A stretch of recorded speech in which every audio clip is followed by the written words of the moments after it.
I bhéile na Cheilteach thugtaí samhain an gcéad lá a bhí na Samhna.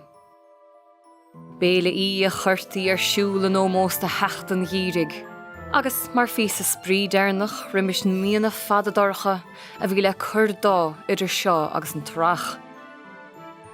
Báchas le dia bhí an nóir buinte agus deire le sclábhíocht an éire móra go ceann bliana bháin eile. Na bartha curtha I dtaisce an áit thábháilta, agus na bathe gró na mó áitimeid siad beag beann chuineann an gheimhridh. An oíche rimthabhain thugtaí Oíche Shamhna his a ghailinn.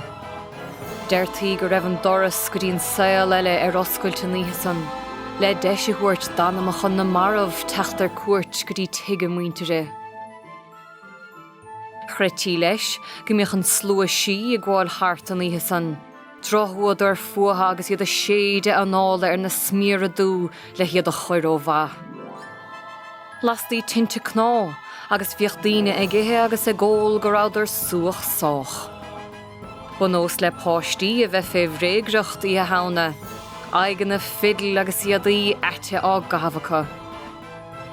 Héadís dó hiig go tuig chun úla, cnóna agus mísláin a bhailiú. Diad san nach ansa bhaile ní a bheith an aspa spraoirtha.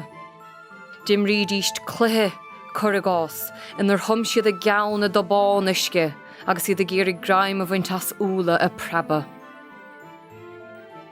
Dimríoch daoine eile cluthe darbhanim sciub an úl, an spiuc le buinteach sa chluthasá na place bhaintas úla bhí ar crocha ar hiad. Agus tú am sa, ná smaoinnig dubh bán ná riach féad a lábha úsáid, mar bhí cosc glan ar sin. Is iomaí duine a bhíoh súil mo chuhannaí san do chórthaí thuairach leid fé cad a bheith an andóibh.